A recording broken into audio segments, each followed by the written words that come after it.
word to the cipher with the Flex Perks and a Bud Light shirt. Lyrical technician, an electrician, y'all light work.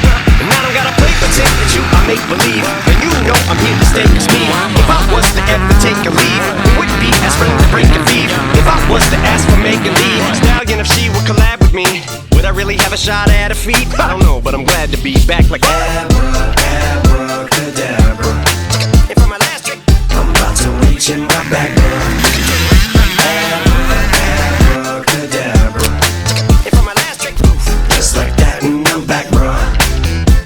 Now back in the days I owed me right around the... Aga motocross ongi selline, et ega kord sajab, kord on murine ja radane autose käsi on täis ja ma tavaliselt ja noh, mis seal ikka.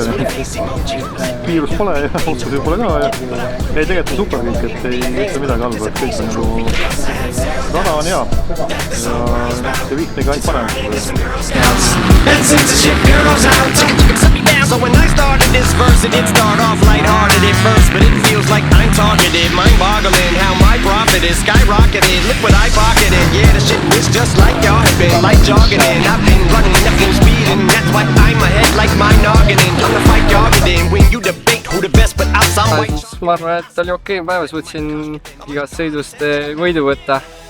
Ajasõidus küll sain ainult ühe kiire ringi teha, hüppasin endal taga kodarat katki, aga sellest piisas. Esimene sõit hea start, võitsin ära. Sõitsime Hardiga terve sõidu päris head hoogu. Ringiajad olid lõpuni välja stabiilsed ja ma usun, et oli väga äge sõit. Teine sõit, start oli ka enam-vähem. Sain kohe esimese ringil ees minema ja sõitsin seal rahulikult. Ei saanud küll oma õiget kiirust näidata, kuna käed olid natuke täis, aga oli okei sõit. Pingutasin lõpuni ja sai võidu kätte.